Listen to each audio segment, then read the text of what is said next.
္ဂလာပါရှင်အိမ်ပြန်လန်းချန်နယ်ကနေပြန်လည်ကြိုဆိုပါရစေဒီဗီဒီယိုမှာတော့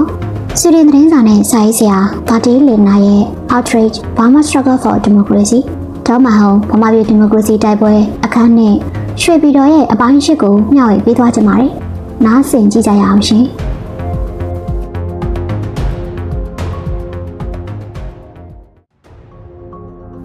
စစ်တပ်သည်တိုင်းပြည်တစ်ခုတည်းသောနိုင်ငံရေးအဆောက်အအုံဖြစ်သည့်မြန်မာဆိုရှယ်လစ်လမ်းစဉ်ပါတီကိုလည်းထိထိမိမိကြိုးကင်ထားသည်1982ခုနှစ်တွင်ပါတီကိုအမြင့်တေပါတီအဖြစ်မှပြည်သူ့ပါတီအဖြစ်သို့အသွင်ပြောင်းလိုက်သောအခါလူတိုင်းလူမှုရေးနှင့်နိုင်ငံရေးရည်စည်းကြောင်းတွင်ပါဝင်လာနိုင်စေရန်အတွက်ပါတီဝင်များဖြစ်လာကြရသည်1989ခုနှစ်တွင်ဖဆပလပါတီဝင်ပေါင်း1,816,118 ဦးရှိပြီးအရန်ပါတီဝင်ပေါင်း8,8,5,460 ဦးရှိသည်ပါတီဝင်ဦးရေထက်ဝက်ကျော်မှစစ်တပ်နှင့်ရဲဖွဲ့မှအမှုရန်ဟောင်းသို့မဟုတ်အမှုထမ်းနေသူများကိုဆွဲထည့်ထားခြင်းဖြစ်သည်တပ်မတော်၏80%မှာပါတီဝင်များဖြစ်ကြသည်ကလေးများကိုတေဇလူငယ်ဟုခေါ်သောအဖွဲ့အစည်းမှစီယုံထားသည်တေဇမှာဗိုလ်ချုပ်အောင်ဆန်း၏ရဲဘော်3ကျိတ်အမည်ဖြစ်သည်အသက်10နှစ်အရွယ်ကလေးများသည်ရှေ့ဆောင်လူငယ်အဖွဲ့ဝင်ဖြစ်နိုင်ပြီးအသက်18နှစ်ပြည့်သောအခါမဆလာပါတီ၏ပင်မလူငယ်အစည်းအရုံးဖြစ်သောလမ်းစဉ်လူငယ်တင်းပြည့်အဖွဲ့ဝင်များဖြစ်လာနိုင်သည်တန်ပေါင်းများစွာသောမြန်မာလူငယ်တို့သည်ထိုအဖွဲ့အစည်းများတွင်ပါဝင်ကာနောက်တစ်ချိန်၌ပါတီဝင်ဖြစ်လာရေးအတွက်ကြိုတင်ပြင်ဆင်ထားရသည်အခြားလူထုအဖွဲ့အစည်းများအနက်တောင်သူလက်သမားအစည်းအရုံးမှာအဖွဲ့ဝင်9.8 သန်းရှိပြီးကျေးလက်တောရွာများတွင်လည်းပြန့်နှံ့ခဲ့သည်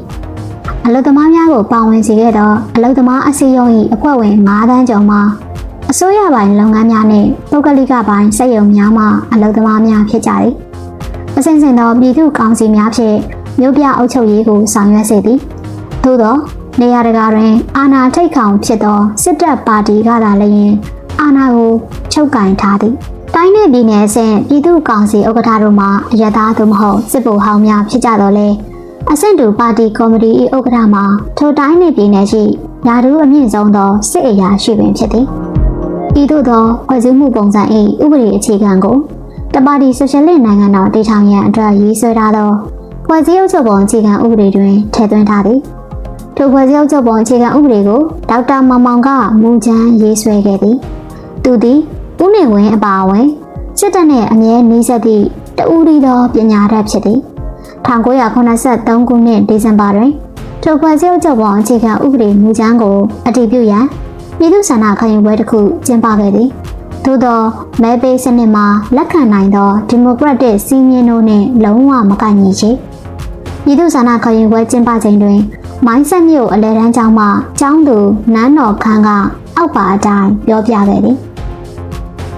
မဲထဲဖို့ဘုံနှပုံရှိတယ်မဲပုံဖြူကထောက်ခံမဲအတွက်ဖြစ်ပြီးမဲပုံမဲကတော့ကန့်ကွက်မဲအတွက်ဖြစ်တယ်မဲထဲတဲ့အခါလူမမြင်နိုင်အောင်ကလကားနဲ့ကာထားပြီးဝါးနဲ့စောက်ထားတဲ့ယာယီခန်းတွေကစပွဲတစ်ခုပေါ်မှာမဲပုံနှစ်ခုကိုဟိုဘက်တစ်ပုံဒီဘက်တစ်ပုံတင်ထားတယ်ကလကားနဲ့အောက်ခြေချားမှာဆိုရင်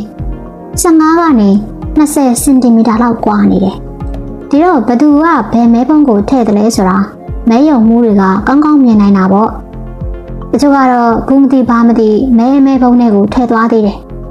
တချို့ကျတော့လဲဘာကြောင့်မဲပေးကြတယ်လဲဆိုတာတော့နားမလည်ကြဘူးမဲဖြူဘုံနဲ့ထည့်ရမယ်တဲ့လို့အချင်းချင်းပြောပြီးမဲယုံတွေကိုဝင်သွားကြတာပဲမဲရည်အတွက်တဲ့ကျမတို့မဲယုံလှုပ်အားပေးတွေကမဲရည်အတွက်ရတဲ့ကျမတို့မဲယုံလှုပ်အားပေးတွေကဘူးမသိဘာမသိထည့်သွားတဲ့ကန့်ကွက်မဲတွေကိုမဲဖြူဘုံနဲ့ပြောင်းထည့်ပေးလိုက်ကြတယ်အဲ့ဒါလူတိုင်းသိတာပဲမဲယုံမှုကလည်းသူ့မဲယုံမှာရာနှုန်းပြည့်ထောက်ခံမှုရတယ်လို့ကြွားနိုင်တာပေါ့နောက်ပြီးမသိနားမလဲတဲ့လူတွေလည်းနောက်ပြီးမသိနားမလဲတဲ့လူတွေကလည်းအလကားဒုက္ခမရောက်တော့ဘူးလေမဲပေးတဲ့ကိစ္စနဲ့ပတ်သက်ပြီးဘယ်သူမှဂရုမထားကြပါဘူးမဲပေးတဲ့ကိစ္စနဲ့ပတ်သက်ပြီးဘယ်သူမှသိဂရုမထားကြပါဘူးဘာပဲပြောကျမတို့တက်ကတော့လောက်အားပေးက9ကျက်ရတာအမြတ်ပေါ့1984ခုနှစ်ဇန်နဝါရီလ3ရက်တွင်ဖွဲ့စည်းချုပ်ပုံအခြေခံဥပဒေမူကြမ်းကို 90.19% ထောက်ခံမှုရ၍ ဤ ဤဖွဲ့စည်းအုပ်ချုပ်ပုံအခြေခံဥပဒေကိုအတည်ပြုလိုက်ကြောင်းတရားဝင်ကြေညာခဲ့သည်နိုင်ငံတော်ဖွဲ့စည်းမှု၏အခြေခံမှာဆိုရှယ်လစ်ဒီမိုကရေစီဖြစ်သည်ဟုရေးသားထားတော်လဲတပ်မတော်ဟုခေါ်သောစစ်တပ်ကသာလျှင်မဆလာပါတီနှင့်ရင်းလက်အောက်ခံအဖွဲ့အစည်းအလုံးကိုထိန်းချုပ်ကြိုးကင်ထားသည်တပံတပ်မတော်မဆလာပါတီနှင့်အုပ်ချုပ်ရေးရန်ရာအလုံးမှာဦးနေဝင်းထိန်းချုပ်ကြိုးကင်မှုအောက်တွင်ရှိနေပြန်သည်တနည်းဆိုရလျင်ဖြစ်ပေါ်လာသောအာဏာအဆောက်အအုံမှာဗဟိုချုပ်ကင်မှုအားကောင်းသောဆိုရှယ်လစ်ဗန်းပြစစ်အာဏာရှင်စနစ်သားဖြစ်သည်လူမှုရေးနှင့်နိုင်ငံရေးအဆောက်အအုံဟောင်းကိုဖျက်သိမ်းခဲ့ပြီးနောက်ဖြစ်ပေါ်လာသောရလဒ်မှာစစ်တပ်သည်အုပ်ချုပ်သူလူဒန်းစားအသစ်တရအဖြစ်ခိုင်ခိုင်မာမာရပ်တည်လာခဲ့ခြင်းဖြစ်သည်ဤသို့မြင့်တင်ပေးလိုက်သောစစ်တပ်၏အနေအထားသည်တောင်နှင့်အရှေ့တောင်အာရှတွင်တမျိုးမျိုးသောစစ်အာဏာရှင်စနစ်ကိုကြုံတွေ့ခဲ့မှုကြသည့်တိုင်းပြည်များမှအချို့ဖြစ်သောဖိလစ်ပိုင်ပါကစ္စတန်ဘင်္ဂလားဒေ့ရှ်စသည့်စစ်တပ်များကိုမဆိုတာနှင့်ယိုးဒယားနှင့်ဗီယက်နမ်စစ်တပ်များ၏အနေအထားထက်ပို၍မြင့်မားခဲ့သည်နိုင်ငံတကာနယ်ပယ်တွင်အစိုးရအသစ်သည်ကိုယ်တိုင်ချမှတ်ထားသောအထီးကျန်စနစ်ကိုကျင့်သုံးခြင်းဖြင့်များစွာအကျိုးဖြစ်ထွန်းခဲ့သည်သီအိုရီအရစစ်အစိုးရသည်ဦးနု၏ဒီမိုကရက်တစ်အစိုးရကချမှတ်ခဲ့သောဂျားနေရေးနှင့်ဗမလိုက်ရေးဝါဒကိုဆက်လက်ကျင့်သုံးသည်ဟုဆိုရမည်1989ခုနှစ်ကျူးဘားနိုင်ငံဟာဗာနာမြို့တော်တွင်ကျင်းပသောဗမလိုက်ထိပ်သီးညီလာခံ၌ဗမလိုက်နိုင်ငံများအဖွဲ့မှနှုတ်ထွက်ခဲ့သည်ထိုညီလာခံတွင်မြန်မာကိုယ်စားလှယ်ကဗမလိုက်ဖွဲ့စည်းသည့်ဗမလိုက်ရေးမူများကိုလိုက်နာကျင့်သုံးခြင်းမရှိတော့ကြောင်းပြောကြားခဲ့သည်ဤပြောကြားချက်ကိုအနောက်တိုင်းအင်အားကြီးနိုင်ငံများကအမြင်ချင်းတူကြသည်ဖြစ်၍အလေးအနက်လက်ခံခဲ့ကြသည်သို့သောမြန်မာပြည်၏ဂျားနေနိုင်ငံခြားရေး policy ကိုအခြေခံကျကျဆန်းစစ်လျင်နိုင်ငံခြားရေး policy ဗလာနတ်ထိပ်ဖြစ်သည်မြန်မာတန်ရုံး28ရုံးနှင့်ကောင်စစ်ဝန်ရုံးများသည်အင်ရှင်နိုင်ငံများနှင့်ဆက်ဆံရေးတိုးတက်ကောင်းမွန်အောင်အ ਨੇ အချင်းသာကြိုးပမ်းကြပြီး၎င်းတို့၏အဓိကတာဝန်မှာဈေးဝယ်ရန်သို့မဟုတ်စိတ်စစ်ရန်အလဲအပတ်ရောက်ရှိလာကြသောမြန်မာစစ်ရာရှိကြီးများနှင့်၎င်းတို့၏မိသားစုများကိုကူညီဆောင်ရှောက်ရန်နှင့်အဝေးရောက်မြန်မာအတိုင်းဝိုင်းကိုမျက်ခြေမပြတ်စောင့်ကြည့်ရန်တို့ပင်ဖြစ်သည်မြန်မာပြည်၌အစိုးရပိုင်းသတင်းစာများသည်နိုင်ငံခြားအစိုးရများထံထိုတိုင်းပြည်အမျိုးသားနေ့အတွက်မြန်မာအစိုးရကပေးလိုက်သောချစ်ကြည်ရေးတဝန်လာများကို၎င်းနိုင်ငံခြားမှမြန်မာအစိုးရထံပေးပို့သောတဝန်လွှာများကို၎င်းမဆုံးနိုင်အောင်ဖော်ပြခြင်းဖြစ်သည်ရင်းတို့သောတဝန်လွှာများပေးပို့ခြင်းမှာတန်တမန်ရေးရာလောက်ရိုးလှုပ်စင်တာဖြစ်၍ကမ္ဘာပေါ်တွင်တချို့နိုင်ငံများသာထိုတဝန်လွှာကိုသတင်းဖြင့်ဒုက္ခရှာဖော်ပြကြလေသည်သို့သောမြန်မာပြည်၌အစိုးရသည်ဤသို့သောတဝန်လွှာများကိုသတင်းစာမျက်နှာဖုံးများတွင်ဖော်ပြခြင်းဖြင့်အစိုးရသည်နိုင်ငံတကာနှင့်ဆက်ဆံရေးကောင်းမွန်ပြီးကမ္ဘာမိသားစုအတွင်းဝင်ဆန့်ကာတက်တက်ကြွကြွပါဝင်လျက်ရှိကြောင်းပြည်သူလူထုအားဟန်ပြခြင်းသာဖြစ်သည်အမှန်တကယ်မှာဦးနေဝင်းနှင့်ပြင်ပကမ္ဘာ၏ကောင်းမွန်သောဆက်ဆံရေးဆိုသည်မှာ၎င်းနှင့်ပုဂ္ဂိုလ်ရေးရရင်းနှီးပြီး၎င်း၏ယုံကြည်မှုကိုရသောနိုင်ငံခြားသားစီးပွားရေးသမားတချို့နှင့်သာဖြစ်သည်နိုင်ငံခြားအစိုးရများနှင့်ဆက်ဆံရေးကိုမူသဘောလောက်သာထားရှိသည်1988ခုနှစ်တွင်ရန်ကုန်မြို့၌ရှိသောနိုင်ငံခြားတန်တမန်တဦးကထိုကဲ့သို့သောတန်တမန်ရေးရာကွာဟမှုကိုဤသို့ကောက်ချက်ချခဲ့သည်ကျွန်တော်တို့မှာဘယ်အစိုးရအဖွဲ့ဝင်နဲ့မှအထိပ္ပယ်ရှိတဲ့ဆက်ဆံရေးမျိုးမရှိကြပါဘူးပုံသွင်းထားတဲ့နိုင်ငံခြားရေးဌာနကပုံကိုယ်တွေသာကျွန်တော်တို့အခန့်နဲ့ညသာစားပွဲတွေကိုတက်ရောက်ပြီးကောက်သီးအကြောင်းတန်နစ်အကြောင်းရာသီဥတုအကြောင်းရာသီပေါ်သီးနှံဘလောက်ကောင်းကြောင်းတွေပြောပြီးအချိန်ဖြုံးတာပါပဲကျွန်တော်မြန်မာပြည်ကိုရောက်စ3လမှဆိုရင်တင်းနဲ့လက်ပြန်ရိုက်တာအတော်ကြီးကိုကောင်းလာတယ်ကောက်သီးလဲစပြီးရိုက်တော့တာပဲကောက်သီးလဲစပြီးရိုက်ရတော့တာပဲဒါဟာအချိန်ဖြုံးတာတတ်ပဲခက်တာကကျွန်တော်မှဖြုံးစရာအချိန်တွေအများကြီးဖြစ်နေတယ်နိုင်ငံခြားတန်တမန်များနဲ့ပြင်ပမှလေ့လာသူများကမြန်မာပြည်တွင်ပြောင်းလဲမှုတစုံတရာဖြစ်ပေါ်လာလိမ့်မည်ဟုသောမျှော်လင့်ချက်မျိုးမရှိကြပေစစ်အစိုးရမှာခြေကုပ်ကောင်းစွာရနေပြီဖြစ်လူထုကိုလည်းတင်းကျပ်စွာထိန်းချုပ်ကြိုးကင်ထားမှုကြောင့်တော်လှန်ဆန့်ကျင်မှုတရက်ပေါ်ပေါက်ရန်လမ်းစာလုံးဝမရှိချေဦးနေဝင်းသည်တိုင်းပြည်အတုမဲ့သောအုပ်ချုပ်သူဖြစ်တော်လဲမော်စီတုံချန်ကေရှဲကင်အင်ဆွန်းတို့ကဲ့သို့ပု ပုဂ္ဂိုလ်ရေးကိုယ်ွယ်မှုကိုထူထောင်ခြင်းမျိုးမရှိချေအင်ဒိုနီးရှားမှဆူကာနိုကမ္ဘောဒီးယားမှမင်းသားကြီးတီဟာနိုတို့နဲ့မတူဘဲပြည်သူလူထုနဲ့တွေ့ဆုံပွဲများနိုင်ငံခြားအစိုးရအဖွဲ့အစည်းများနဲ့ကိုယ်တိုင်တွေ့ဆုံမှုကိုရှောင်ကျဉ်ခဲ့သည်ဇန်နဝါရီလ4ရက်လွတ်လပ်ရေးနေ့နဲ့မတ်လ29ရက်တပ်မတော်နေ့အခမ်းအနားများတွင်နိုင်ငံခြားတန်တမန်များနဲ့လက်ဆွဲနှုတ်ဆက်ခြင်းဖြင့်တစ်နှစ်လျင်2ကြိမ်သာအပြင်လောကသို့ထွက်လေရှိသည်စင်ကာပူမှလေခွင်ယူခဲ့သို့မိမိတိုင်းပြည်ဖွံ့ဖြိုးတိုးတက်မှုအတွက်ကြိုးပမ်းခြင်းလည်းဘယ်တော့မှမရှိခဲ့ပေ1982ခုနှစ်ဩဂတ်လ16ရက်နေ့တွင် AP သတင်းဌာနမှထုတ်ဝေခဲ့သောဦးနေဝင်းကြောင့်တည်ကောင်းစရာများဆောင်းပါးကိုလူရှုပ်လူပွေဖြစ်ခဲ့သူကရသိလိုကူအောင်ကမြန်မာပြည်ကိုဆိုရှယ်လစ်စနစ်သို့မောင်းပို့ခြင်းဟူသောတိမီလာသည့်ခေါင်းစည်းတက်ထားပြီးအောက်ပါအတိုင်းရေးသားထားသည်အရှိတောင်အာရှနိုင်ငံရေးတွင်ဦးနုကိုမြည်တူသောပေတံဖြင့်တိုင်းစေကမူလက်ရဝါဒီမူဟောင်းထိန်သိမ်းရေးသမားကွန်မြူနစ်ဆန့်ကျင်ရေးသမားဟုထိုင်းကမ္ဘောဒီးယားတောင်ဗီယက်နမ်နှင့်အင်ဒိုနီးရှားတို့ကအုပ်ချုပ်သောစစ်အစိုးရများကဲ့သို့သတ်မှတ်ရမည်ဖြစ်သည်အာဏာမသိမ်းမီကာလတွင်သူ့အားမိန်းမလိုက်စား၍လောင်းကစားဝါသနာပါသောလူရှုပ်လူပွေတအူးအဖြစ်အားလုံးကသိရှိကြသည်တို့ရာတွင်ဦးနေဝင်းအကြောင်းအသေးစိတ်တည်ထားသူမှနဲပါလာသည်တန်တမန်များတွင်ဦးနေဝင်းနှင့်တွေ့ဆုံရန်အတော်ခဲယဉ်လာသည်သူနှင့်တွေ့ဆုံဘူးသူတန်တမန်များမှာရှားပါလာသည်ဦးနေဝင်းသည်ရန်ကုန်မြောက်ပိုင်းရှိအင်းရကန်ကျွန်းဆွယ်တစ်ခု၌ဆောက်လုပ်ထားသည့်သူ၏စီးစိမ်ကြီးလာသောအိမ်တော်ကြီးတွင်နေထိုင်ကခေတ်ရည်စီးချောင်းနှင့်ပြောင်းပြန်ရှေ့ခေတ်မြန်မာပရိသေရိစနစ်ပုံတူတစ်မျိုးကိုအကောင့်ထဲပေါ်လျက်ရှိသည်ထိုခေတ်ဟောင်းပရိသေရိစနစ်ပြန်လည်အသက်သွင်းမှုသည်အနှစ်သာရရှိသောအသိပညာတိုးတက်မှုကိုခွင့်မပြုတော့ကြောင်းထင်ရှားစွာပေါ်ပြခဲ့သည်1930ခုနှစ်တွင်စတင်ပြုထောင်ခဲ့သောဒီမိုကရေစီမျိုးစေ့သည်ဒုတိယကမ္ဘာစစ်ကြောင့်ရှင်သန်မှုတုံ့ဆိုင်းသွားပြီး1950ခုနှစ်တွင်ပြန်လည်ရှင်သန်လာခဲ့တော်လဲယခုအချိန်ထိမြန်မာဒီမိုကရေစီရှင်သန်မှုသည်အတိတ်ကာလတွင်ကျန်ရစ်ခဲ့ပြီးဦးနေဝင်းသည်မြန်မာသုတေသနအသင်းကြီး The Burma Research Society မှထုတ်ချီဖြန့်ဝေသောစာပေများကိုပင်ကိုလိုနီတီထွင်မှုများဟုဆွဆွဲကာရပ်ဆိုင်းပစ်ခဲ့သည်မြန်မာပြည်အာဏာရှင်ဟောင်းတို့၏ပုဂ္ဂိုလ်ရေးမြင့်မြတ်မှုနှင့်စိတ်ရင်းစေတနာကောင်းမှုတို့ကိုဖော်ပြသည့်မြန်မာသမိုင်းကိုပြန်လည်ရေးသားရန်ရည်ရွယ်ချက်ရှိသည့်အတိုင်းဦးနေဝင်းသည်သူ၏ကိုယ်ပိုင်သမိုင်းရောင်သုတေသနပြုမှုကိုစတင်ခဲ့သည်ဦးနေဝင်းသည်သူ့ကိုယ်သူမြန်မာရှေးရိုးစင်လာမင်းဆက်များအနက်မှတဦးအဖြစ်ယူဆခဲ့ပြီးမြန်မာနိုင်ငံကိုရာစုပေါင်းများစွာနောက်သို့ပြန်လည်ခေါ်ဆောင်ခဲ့သည်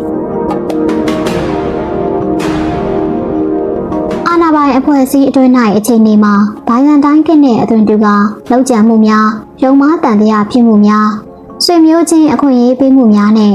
နားလည်ရခတ်သောလူ့ဘဝစာများထက်မြက်သောလူငယ်စစ်ဗိုလ်များဖြင့်ရောထွေးလျက်ရှိသည်ဦးနေဝင်းစိတ်ချယုံကြည်သောလက်တဆုပ်စာလူများအနက်တဦးမှာသူ၏ထမင်းချက်အိန္ဒိယအဘိုးကြီးရာဂျူးဆိုသူပင်ဖြစ်သည်ဦးနေဝင်းလက်အောက်တွင်ရာဂျူးအမှုထမ်းခဲ့သည်မှာဗမာသနက်ကိုင်တရင်လေးကလေးကပင်ဖြစ်သည်ဦးနေဝင်းသည်အစိတ်ခတ်ခံရမည်ကိုအလွန်စိုးရိမ်ပြီးထမင်းချက်ရာဂျူးတဦးတည်းကိုသာယုံကြည်ခဲ့သည်တို့တိုင်အောင်ရာဂျူးသည်ထမင်းဟင်းများကိုဦးနေဝင်းမစားမီသူ့ရှိမောက်တွင်စားပြရသေးသည်ဦးနေဝင်းနိုင်ငံသားတို့ခရီးသွားတိုင်းရာဂျူးလိုက်ပါသွားခဲ့ရမည်ဖြစ်သည်ဤသို့ဗိုလ်ချုပ်ကြီးနှင့်နေကြမှုရရှိခဲ့သောရာဂျူးမှာချမ်းသာကြွယ်ဝလာရန်အခွင့်ကောင်းများရရှိခဲ့သည်တစုံတစ်ယောက်ကအိမ်ဝင်လူလင်ဖြစ်စေအိမ်ဆောက်လူလင်ဖြစ်စေပိဿတစ်ခုခုပေါ်အစိုးရဆုံးဖြတ်ချက်လူလင်ဖြစ်စေရာဂျူးလက်ထဲသို့ငွေနဲ့ချင်းထည့်ပေးလိုက်ရုံဖြင့်အဆင်ပြေသွားနိုင်သည်ရာဂျူးသည်ဗိုလ်ချုပ်ကြီးရှေ့၌ထမင်းဟင်းမီးပြရင်သူ့အားငွေပေး၍ပြောခိုင်းလာသောစကားများကိုဦးနေဝင်းအားအလင်းသင့်တယ်လို့ပြောကြခဲ့သည်ဗိုလ်ချုပ်ကြီးခေါင်းတစ်ချက်ညှိလိုက်လျင်ကိစ္စပြီးလေသည်ဤထူးခြားသောနည်းဖြင့်ရာဂျူးသည်တိုင်းပြည်ဩဇာညောင်းလာသောအာဏာယူများအနက်မှအာဏာယူတအူဖြစ်လာခဲ့သည်ဦးနေဝင်းသည်လူမှုမျက်စိအောက်မှခက်ခွာခွာနေခဲ့တော်လဲ9ကြိမ်တိုင်အိမ်တောင်ပြုခဲ့သည်ကတိပဒန်းဟုလူသိများသောဆိုရှယ်ကြသည့်ဒေါခင်မေတန်းသည်ဦးနေဝင်းတတိယဇနီးဖြစ်ပြီးသူအစွဲလန်းအနှစ်သက်ဆုံးဇနီးဖြစ်သည် ဒေါက်ခင်မေတန်းသည်ရင်ကျေးတိမ်မွေသောမြမမှုမြမဟန်မြမထုံတန်းဆင်လာတိုင်းပဲ့ပြင်ဆုံးမကလူလားမြောက်စေခဲ့သည်ဟုအဆိုရှိသည်သို့တော်လည်းတညက်နေတွင်ကျေးမုံဝင်းတယောက်အင်းအားလိုက်ဟိုတယ်အနောက်တိုင်းကပွဲ၌နှွဲပြော်နေစဉ်ချစ်လာစွာသောဖခင်ကြီးဦးနေဝင်းရောက်လာပြီးတီဝိုင်းမှ bass drum များကိုကန်ကြောက်၍ကပွဲကိုကြဘိုးဆန်စွာဖျက်ဆီးခဲ့ပြီးသမရလူချမ်းဟုလူသိရှင်ကြားဖြစ်ခဲ့ရသည်။သမီးကြီးဖြစ်သူစနာဝင်းကိုမူသူ၏ကျောင်းနေဘက်များကသူ့အဖေဟာအတုမဲ့တဲ့နိုင်ငံခေါင်းဆောင်ဖြစ်တဲ့ဆိုတဲ့အချက်အပေါ်မှာမူတည်ပြီးအခွင့်အရေးမယူခဲ့ဘူးဟုမမတ်ရရပြောဆိုကြတယ်။မိတို့ဖြစ်စေ1984ခုနှစ်သူမအမေဒေါခင်မေတန်းတည်ဆုံးပြီးပြောင်းလဲခဲ့ဟန်တူပါသည်။သမီးနီးတူဖခင်ဦးနေဝင်းလည်းပြောင်းလဲခဲ့သည်။ဦးနေဝင်း၏စိတ်ချမ်းသာရေးသည်အမြဲတစေခံမှန်းတွက်ဆပြောဆိုနေကြသောအကြောင်းတရားဖြစ်သည်။1960ခုနှစ်များ၏အစောပိုင်းကာလ၌ဦးနေဝင်းသည်ဗီယက်နာမြို့သို့မှန်မှန်သွားရောက်၍ဩစတြေးလျနိုင်ငံ၏ထိပ်တန်းဆေးရောဂါကုဆရာဝန်ဒေါက်တာဟန်စ်ဟော့ဖ်ထံတွင်အမျိုးအမည်မဖော်ပြသောဆေးရောဂါတစ်ခုကုသခဲ့သည်။ဒေါက်ခင်မေတန်းတည်ဆုံးပြီးနောက်ဗီယက်နာသို့ဆေးကုသွားရန်လုံးဝဂရုမထားတော့သည်သာမကအိမ်တွင်းဖုံးဖြစ်လာခဲ့သည်။သူသည်ခေါက်တိရိုက်ခြင်းသို့မဟုတ်ဆွစ်ဇာလန်နိုင်ငံဂျနီဗာရေကန်နားမှကျန်းမာရေးအပန်းဖြေစခန်းတစ်ခုဖြစ်သောလမနာရက်စတီကာဆေးရိပ်သားသို့တစ်နှစ်တစ်ခါတွားရောက်ခြင်းတို့ဖြစ်သောအပန်းဖြေအနားယူတော်သည်။ဦးနေဝင်းအနေနဲ့ဆွစ်ဇာလန်နိုင်ငံသို့မကြာခဏတွားရောက်ခြင်းမှာအခြားကိစ္စများကြောင့်လည်းဖြစ်သည်။1984ခုနှစ်ဇူလိုင်လနိုင်ငံသားခရီးစဉ်တစ်ခုတွင်ကြောက်စိမ့်နှင့်အခြားကြောက်မြတ်ရတနာများဖြင့်ပြည့်နှက်နေသောတစ်တာများကိုသူဆင်းလုံးငားထားသောဂျက်လီရင်ဤကုံလောင်ခန်းတဲသို့တင်သွင်းရ၌နေရာမကျ၍ပစ္စည်းများလေရင်ပေါ်မှချကာပြန်တင်ရသဖြင့်လေရင်အထွက်နောက်ကျရကြောင်းဖြင့်တန်တမန်ရက်ကွက်မှပြောကြားချက်ကိုအော်တိုဘာလ18ရက်နေ့ထုတ်အရှိပြားစီးပွားရေးရာစာဆောင်ကကိုးကား၍ဖော်ပြခဲ့သည်ဦးနေဝင်းသည်ကိုပိုင်ပစ္စည်းနှင့်နိုင်ငံပိုင်ပစ္စည်းဟူ၍မြည်သည့်အခါမှခွဲခြားခြင်းမပြုချေမြန်မာနိုင်ငံပိုင်ပစ္စည်းဟူသည်များကိုသူ၏ပစ္စည်းများပင်ဖြစ်သည်ဟုသာသဘောထားသည်သူ၏ချမ်းသာကြွယ်ဝမှုသည်ဖိလစ်ပိုင်သမ္မတမားကိုစ်၏ချမ်းသာကြွယ်ဝမှုနှင့်အပြိုင်ဖြစ်သည်ဟုလည်းမြန်မာပြည်သားအမြောက်များကပြောကြားကြသည်ဦးနေဝင်းသည်လန်ဒန်မြို့၌၎င်းအနောက်ဂျာမနီ၌၎င်းတိုကျိုမြို့၏ဈေးကြီးသောဂန်ဇာစီးပွားရေးရပ်ကွက်၌၎င်းမြေကွက်တိုက်တာအဆောက်အအုံများကိုပိုင်ဆိုင်ထားသည်ဒေါက်ခင်မေတန်းကွယ်လွန်ပြီးဦးနေဝင်းလက်ထပ်ခဲ့သောဒေါ်နီနီမြင့်မှာတက္ကသိုလ်ဆရာမတဦးဖြစ်သည်လက်ထပ်ပြီးတစ်နှစ်မပြည့်မီကွာရှင်းခဲ့သည်ထို့နောက်ဆုံးမြန်မာဘုရင်၏အမျိုးအနွယ်မှဆင်းသက်လာသူဂျွန်ရို့စ်ဘယ်လမီခေါ်ရတနာနတ်မယ်နှင့်လက်ထပ်ခဲ့သည်ဤသို့လက်ထပ်ခဲ့ခြင်းမှာသူသည်လည်းရှေးဟောင်းမင်းမျိုးမင်းနွယ်တဦးဖြစ်လာအောင်ကြံစည်ခြင်းဖြစ်သည်သူသည်ပေါင်းတလေသာတရုတ်ကပြားတဦးဖြစ်တော်လဲသူ၏ဆွေမျိုးများသည်ကုန်းမောင်ခဲ့မြန်မာမင်းမျိုးနွယ်မှဆင်းသက်လာသည်ဟုယုံကြည်သည်တခါတရံအစိုးရအခမ်းအနားများတွင်ဦးနေဝင်းသည်ထောင်းနှန်းစင်လာမင်းဝတ်တစားများဝတ်ဆင်လျက်ထွက်ပေါ်လာတတ်ရာလိမ္မာပါးနှက်သောဝင်ကြီးများအတွက်မျက်နှာပူစရာဖြစ်ရသည်ရွေးကောက်တင်မြှောက်ထားသောအစိုးရကိုစစ်တပ်ဖြင့်အာဏာသိမ်းယူသူဟုသူ့ကိုယ်သူမခံယူဘဲဂျေမြေသခင်ပြည့်ရှင်ဘရင်မင်းမြတ်အဖြစ်သူ့ကိုယ်သူခံယူထားသည်သူ၏စိတ်အစွဲလန်းတစ်ခုမှာနက္ခတ်ဘေဒင်နှင့်ကနန်းဘေဒင်တို့ကိုအလွန်ယုံကြည်ကိုးစားခြင်းဖြစ်သည်မဆလာပါတီကိုဆိုရှယ်လစ်ပါတီဟုကြေညာထားတော်လဲလက်ဆွဲဘေဒင်စရာတဦးတည်းထားရှိကအရေးကြီးသည့်ဆုံးဖြတ်ချက်များချမှတ်ရန်လိုအပ်တိုင်းတို့ဘေဒင်စရာနှင့်တိုင်ပင်နေရှိသည်ဦးနေဝင်းမှာငယ်စဉ်ကလေးကရတရာခြေချင်းကိုလေ့လာခဲ့သည်ရတရာခြေချင်းသည်မြမရိုးရလေထားတစ်ခုဖြစ်၍ပဇောင်တဦး၏ကံကြမ္မာအစိုးအကောင်းကိုမန္တရာစိတ်ညှို့ဂါထာများဖြင့်ပြုပြင်ချုပ်ကင်ခြင်းဖြစ်သည်ဤတွင်းမြင်ချက်အလိုအရလူတို့ကြုံတွေ့ရမည့်ကံကြမ္မာစိုးတရက်နှင့်စင်တူရိုးမှလောက်ရတစ်ခုဆောင်ရွက်ခြင်းဖြင့်ရင်းကြမ္မာစိုးကိုပယ်ဖြတ်စေနိုင်သည်ထိုယုံကြည်မှုကြောင့်1980ခုအလဲပိုင်းနှစ်များတွင်မြန်မာပြည်၌လက်ရနိုင်ငံရေးအုံကြွမှုကချိန်ချောက်လာသောအခါလက်ဝဲဘက်သို့ကပ်မောင်းသောမြန်မာပြည်၏ရင်မောင်းစနစ်ကိုလက်ရမောင်းစနစ်သို့ပြောင်းလဲခဲ့သည် မြန်မာနိုင်ငံ၌စည်ရင်နွမ်းပါခြင်းအန္တရာယ်ကချိန်ချောက်လာသည့်အခါထိုအန္တရာယ်မှကင်းလွတ်ရန်အတွက်ရရာခြေသည့်အနေဖြင့်အစိုးရဝန်ကြီးများအားဈေးအချို့သောအစားအစာဖြစ်သည့်မုံဟင်းကားကိုသာစားစေခဲ့သည်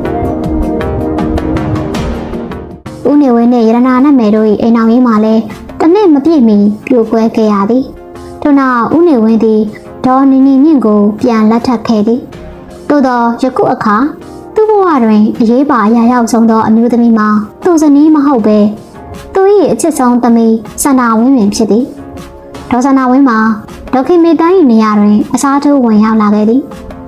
နေဝင်းသည်သမီးဖြစ်သူစန္ဒာဝင်းအားအဖိုးတန်လက်ဆောင်များပေးခြင်းဆွစ်ဇာလန်ဘဏ်များတွင်ငွေစည်ရင်းဖွင့်ပေးခြင်းနိုင်ငံခြားသွားသည့်အခါတိုင်းသူနှင့်အတူခေါ်သွားခြင်းစသဖြင့်အလိုလိုက်အကြိုက်ဆောင်၍ကလေးစိုးကြီးဖြစ်လာခဲ့သည်စန္ဒာဝင်းခင်မအေးစော်ဝင်းမှာလက်ထပ်ခါစားကတင်မောသားတူဖြစ်တော်လဲလက်ထပ်ပြီးမကြခင်ပြည်သူပလဲနှင့်ရေလုပ်ငန်းဌာနတွင်ဌာနမှူးဖြစ်ခန့်အပ်ထားခြင်းခံခဲ့ရသည်မြန်မာပြည်အတ္တမန်ပင်လယ်ရှိကနုကမာကောင်တို့မှရသောပလဲများမှာကဘာပေါ်တွင်အကောင်းဆုံးပလဲများစည်ရင်ဝင်ဖြစ်ပြီးအေးစော်ဝင်းရာထူးမှာအစိုးရဌာနတွင်အလွန်ချမ်းသာကြွယ်ဝစေသောယာရုမျိုးဖြစ်သည်မြောက်ကိုရီးယားနိုင်ငံသည်စန္ဒာဝင်းကြီးမားလာသောဩဇာကိုပထမဆုံးနားလည်သဘောပေါက်ခဲ့သောနိုင်ငံခြားတိုင်းပြည်ဖြစ်သည်1980ခုနှစ်နောက်ပိုင်းတွင်ဦးနေဝင်းနှင့်စန္ဒာဝင်းတို့ပြုံယမ်းမြို့သို့အလဲပတ်ရောက်ရှိလာသည့်အခါအင်ရှင်မြောက်ကိုရီးယားကစန္ဒာဝင်းအား First Lady နိုင်ငံထိပ်ထားဟူ၍ခေါ်ဆိုသုံးနှုန်းခဲ့ကြသည်ထို့သောမြောက်ကိုရီးယားကမြှောက်ပင့်ပေးလိုက်၍သဘောတွေ့ကကျေနပ်ပီတိဖြစ်မိသောဦးနေဝင်းသည်မြောက်ကိုရီးယားနှင့်နှွေးထွေးသောချစ်ကြည်ရေးကိုတည်ဆောက်ခဲ့သည်မြောက်ကိုရီးယားကမြန်မာနိုင်ငံသို့မြေညှိဆက်များထွန်ဆက်များကိုလက်ဆောင်အဖြစ်ပေးအပ်ခဲ့သည်မြန်မာကုန်သွယ်ရေးကိုယ်စားလှယ်အဖွဲ့တစ်ဖွဲ့ကလည်း1988ခုနှစ်ဩဂုတ်လတွင်ပြုံယမ်းမြို့သို့တွားရောက်ခဲ့သည်ထိုနှစ်စက်တင်ဘာလတွင်မြောက်ကိုရီးယားနိုင်ငံထူထောင်သောအနှစ်30ပြည့်နှစ်ပတ်လည်အခမ်းအနားသို့တက်ရောက်ရန်မြန်မာနိုင်ငံသားရေးဝန်ကြီးကိုပြုံယမ်းသို့စေလွှတ်ခဲ့သည့်အထိဖြစ်ခဲ့သည်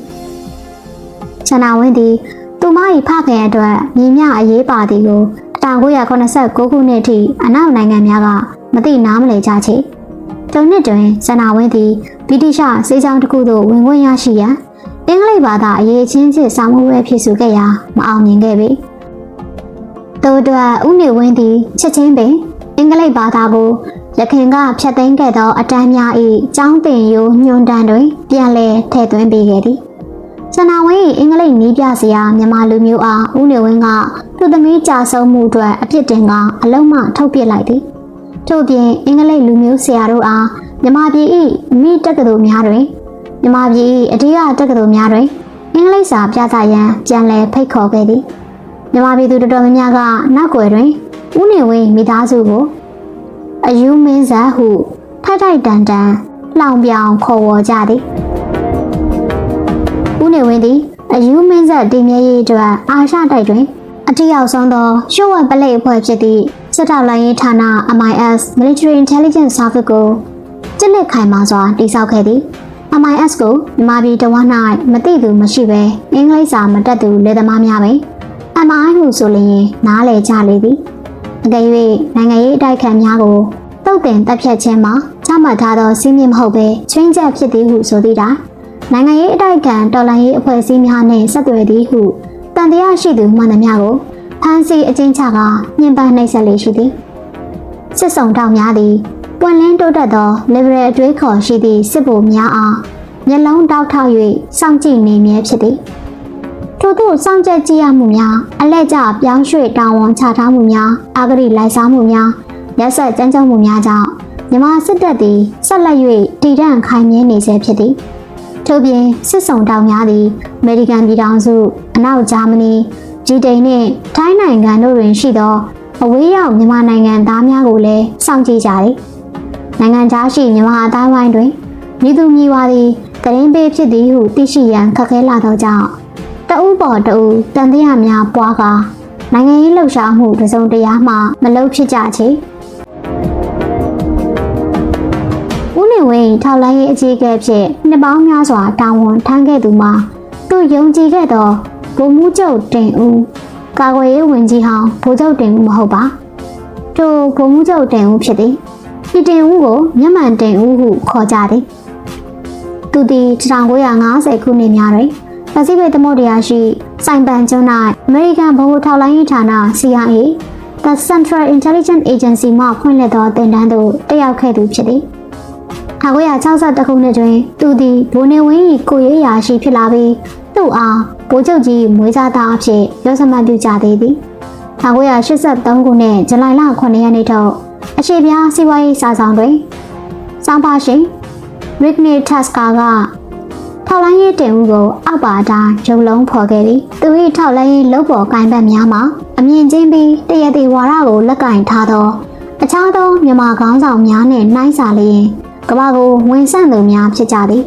သူတို့သည်နိုင်ငံခြားသို့အလွယ်တကူတွားရောက်နိုင်ကြပြီးနိုင်ငံခြားသားများနှင့်လည်းလွတ်လပ်စွာပြောဆိုကြကာလက်ရှိအစိုးရ၏တင်းကျပ်ကျဉ်းမြောင်းသောဆောင်ဝန်အပြင်ဘက်သို့စောင့်ကြည့်သူများဖြစ်ကြသည်ဗိုလ်မှူးချုပ်တင်ဦးမှာဂရုဏာကင်းမဲ့သူဟုအများကသိကြတော့လဲသူသည်လူပေါင်းဆန်သူပွင့်လင်းသူထူးခြားသောအရေးချင်းရှိသူဖြစ်သည်ဟုသည့်ဂုဏ်သတင်းများကသူနှင့်အခြားသောခေါင်းဆောင်လုပ်ဖို့ကင်ဘက်များ၏ကွာဟချက်ပင်ဖြစ်သည်ထိုလူတော်တင်ဦးဗိုလ်မှူးချုပ်တင်ဦးအားဗိုလ်ချုပ်ကြီးတင်ဦးနှင့်ခွဲခြားသိတာရန်အမိုင်တင်ဦးဟုခေါ်ဆိုခဲ့ကြသည်သူ့အားဗိုလ်ချုပ်ကြီးနေဝင်းခေတ်ကုန်ပြီးနောက်ပိုင်းဦးနေဝင်းအရာရာခံမဲ့သူဖြစ်ပြီးနိုင်ငံတော်ရန်ရာများကိုတိုးတက်အောင်စွမ်းဆောင်နိုင်လိမ့်မည်ဟု၍လည်းထင်မြင်လက်ခံခဲ့ကြသည်သူစီစဉ်ခဲ့သော CPP အကြောင်းစာအုပ်မှာမြန်မာပြည်ကွန်မြူနစ်လှုပ်ရှားမှုများနဲ့ပတ်သက်၍အကောင်းဆုံးသောအကြောင်းအချက်များပါသည့်ထိပ်တန်းစာအုပ်များဖြစ်သည်ရင်းစာအုပ်အမည်များမှာတခင်တန်းထွန်း၏နောက်ဆုံးနေ့များနှင့်ရင်ချစ်နောက်ဆုံးနှစ်တို့ဖြစ်ပြီးနိုင်ငံတော်၌လူခွက်များသောစာအုပ်များဖြစ်သည်ထိုစာအုပ်များမှာရဲဘော်များနှင့်ရဲဘော်ဘာခတ်ရေးသားခဲ့သောစာအုပ်များဖြစ်သည်ဦးနေဝင်းမှာသူမတူရှားမှရှားသောအကျင့်စရိုက်များနှင့်ဘသူတည်တည်ငတိမာရင်ပြီးရောစိတ်သက်ဖြင့်ကိုလိုချင်သည်ကိုမရရသည့်နည်းဖြင့်ယူတတ်သောသူတဦးဖြစ်သည်လူသားချက်များအနက်တစ်ခုမှာသူကိုယ်တိုင်သူနှင့်နေကြသောလက်အောက်ငယ်သားများ၏ကျုပ်ဝတ်ဖိုင်တွဲများကိုထားရှိခြင်းပင်ဖြစ်သည်၎င်းဖိုင်တွဲများတွင်သူတို့၏ကိုယ်ရေးကိုယ်တာပြဿနာများပျော့ကွက်ဟာကွက်များပါထည့်သွင်းထားခဲ့သည်1988ခုနှစ်အောက်တိုဘာလ9ရက်နေ့ထုတ်ဘန်ကောက်မြို့နေရှင်းသတင်းစာ၌ကော်လန်စားသတင်းတောက်ချိုလေးကဤသို့မှတ်တမ်းတင်ခဲ့သည်ဗိုလ်ချုပ်ကြီးနေဝင်းကသူ၏ထိပ်တန်းရာရှိတဦးကိုတွေးဆောင်ရန်ဆင့်ခေါ်လိုက်လျင်ထိုအရာရှိကြီးသည်တစ်လွင်သေးသောယူနီဖောင်းကိုဝတ်လျက်တောက်ပပြောင်းလဲသောစစ်ပနက်များကိုစီးကအနည်းဆုံး2နာရီခန့်စော၍ရောက်လာရသည်ထို့နောက်သူယူလာသောမှတ်တမ်းစာရွက်များကိုတုံရင်နေသောလက်များဖြင့်ပိုလန်ဒီလန်လုံနေပြီးချွေးတီတီကြက